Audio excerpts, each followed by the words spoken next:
TigerBeat fam, it's Allie, and I'm back for another episode of Friends from Afar. I'm so excited because today we have the one, the only Charli D'Amelio. Charli, thank you so much for joining us. For having me. Of course. So basically the whole idea behind this series is that we're catching up with all our friends from afar. Just because we're social distancing doesn't mean we can't still be social. So we want to make sure we check in on everyone, see what everyone's up to. So I'm dying to know, what have you been up to lately? I mean, I know you're sheltering in place at home in Connecticut. How have you been keeping yourself entertained during this time at home? For me, it's been a lot of improv, dance, a lot of scrolling on my phone, and a lot of Netflix. Ooh, okay, what have you been watching on Netflix? I need to know. I've been watching Grey's Anatomy. I rewatched the whole thing. I'm almost done with it. Wait, that's really funny. I'm doing the exact same thing right now. I'm on like season 8, but I've seen the whole thing already. So it's just one of those shows that's good to rewatch over and over again.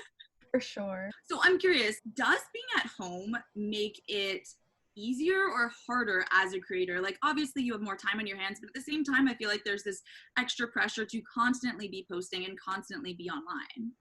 Yes, so there's obviously that pressure, but I feel like the only thing that has really changed is people are a lot more open to expressing whatever they feel, both negative and positive. So I know this quarantine has been a little bit rough for a lot of creators, but we're just doing our best to put out a lot of content that we enjoy, both TikTok, YouTube, Instagram, IGTV, all that fun stuff. So there's a lot of that. I definitely see that.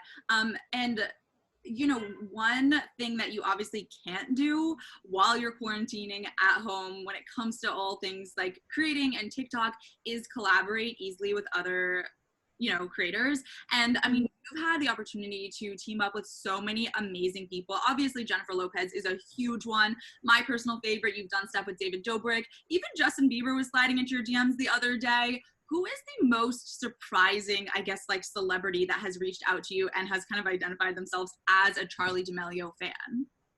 Ooh, I think Justin Bieber was definitely a surprise. I don't know if he actually watches my videos, but it was, I think, his sister's birthday, and he had a bunch of people wishing her a happy birthday, and I was a part of that, so it was pretty crazy.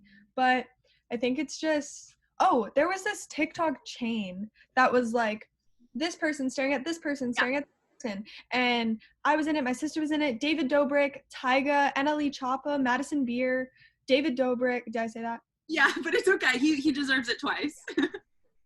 So that was really cool, and that was like a fun little, it wasn't, I guess, a real collab, but it was really cool seeing all of these creators like being a part of one thing, even though we all come from getting big, I guess, doing our own different things. That was really cool. Yeah, no, I saw that and I thought it was so creative. And that's my favorite thing about TikTok is that there's so many places to be creative. And like when I'm scrolling on my For You page, there's never something that I've always seen before. It's always something new. The trends are always changing. So that one was super cool. And I did like to see that everyone kind of teamed up together. You know, I think one of the funniest things about like your account in particular is that your bio says, "Don't worry, I don't get the hype either," which is insane because I think you're the only person who doesn't get the hype behind Charli D'Amelio. The rest of us totally see it. We see that you have something special and you're unique.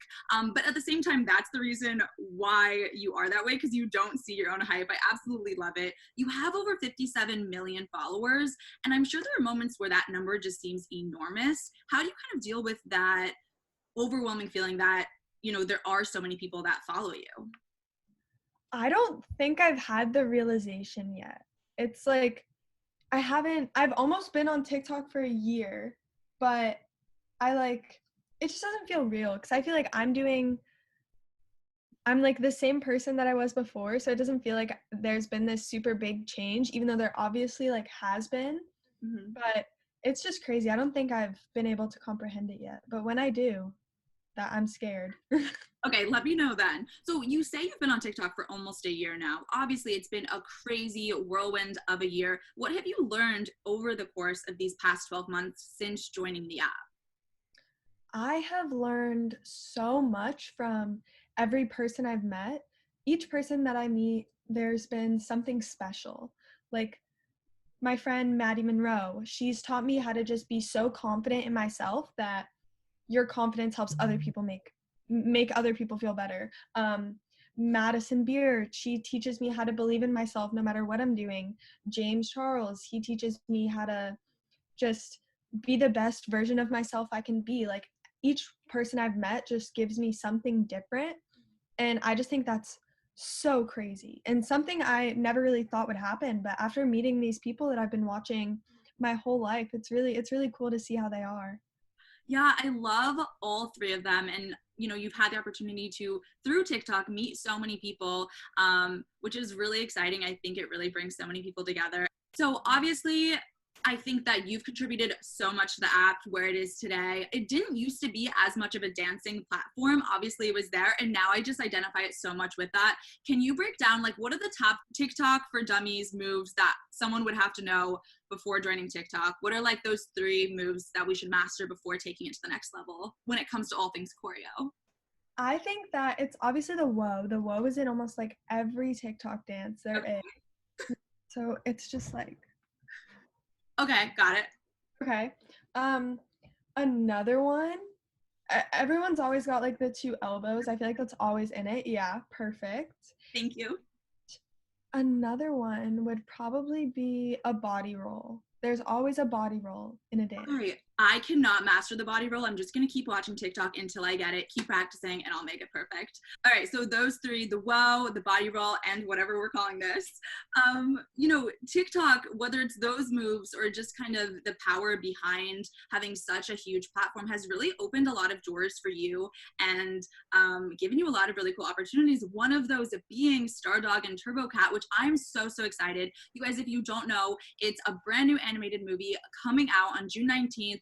Charli is in it. We're so excited. You play Tinker, right? Is that true? Yes. Like, growing up, was, pursuing acting or voice acting something that was always a goal of yours? Was this a dream job for you, or did it kind of just fall into place?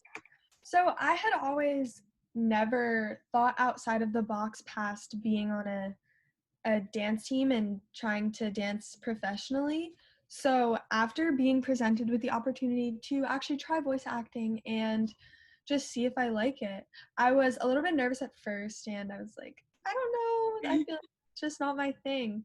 But I decided we're gonna do it. We're gonna see how it goes. So I eventually said yes, and when we got to the set, I was super nervous, and they had even gotten my hair and makeup done just for like the behind the scenes pictures, so that was super cool. And then I got to do my voice acting, which was crazy. That it's not as easy as talking, not at all. You have to match your voice to whatever emotion you're supposed to be feeling, so it's definitely a lot, but it was super fun. That is so cool. I was going to ask, like, what were you most surprised about the behind the scenes of it all, or what do you think fans would be surprised to know? But I feel like that is it, kind of the matching the voice, would you say? Yeah, for sure. Because it's like they can't see your face. So you have to project whatever your character's feeling through your voice, which is a lot harder than some may think.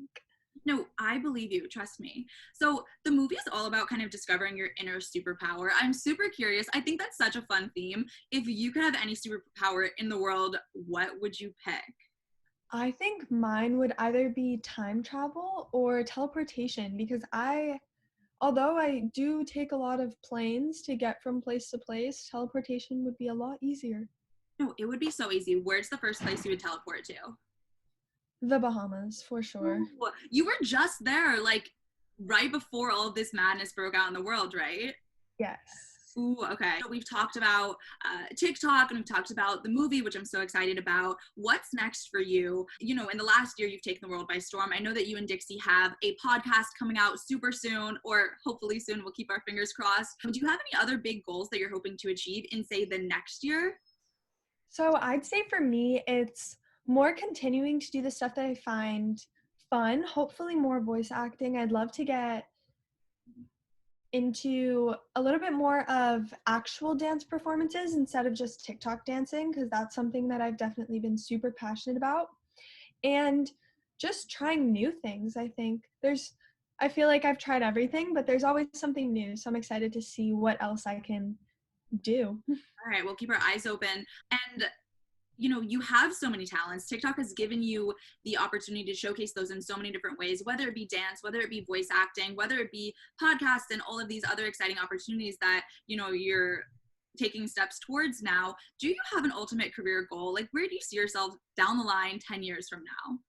So 10 years from now, I hope to just be having fun. I hope that I will be able to create a path to just continue doing what I enjoy and hopefully set myself up to where I can do in 10 years, whether it's dancing or voice acting or acting in films, who knows, but just as long as I'm having fun, I just really hope that I'm having lots of fun. I love that. Obviously, you have, like I said, an enormous following of tens of millions of people. If you could tell them one thing, what would that be? I would say just be kind. Be kind to everyone. So important, and chase after whatever you want to do. Don't let anyone get in the way of anything. I love that message. I think it's so perfect and really fitting for this because, like we said, a year ago from now, things were so different in your life. And, you never really know when something's going to happen, when anything is going to take off. So I think you're a great example of that. Be kind, work hard, reach for the stars, and hopefully, your dreams will come true. I think that's a great way to kind of end it here. TigerBeat fam, make sure you guys go check out Stardog and Turbocat. Comes out on June 19th. You could hear a familiar voice in it. Charli is in the movie. She plays Tinker. Charli, thank you so much for hanging out with us today. And enjoy the rest of your time at home. Relax, watch Grey's Anatomy, film some fun TikToks, and we'll be sure to check them out. Thank you so much. All right, bye. Have a good day.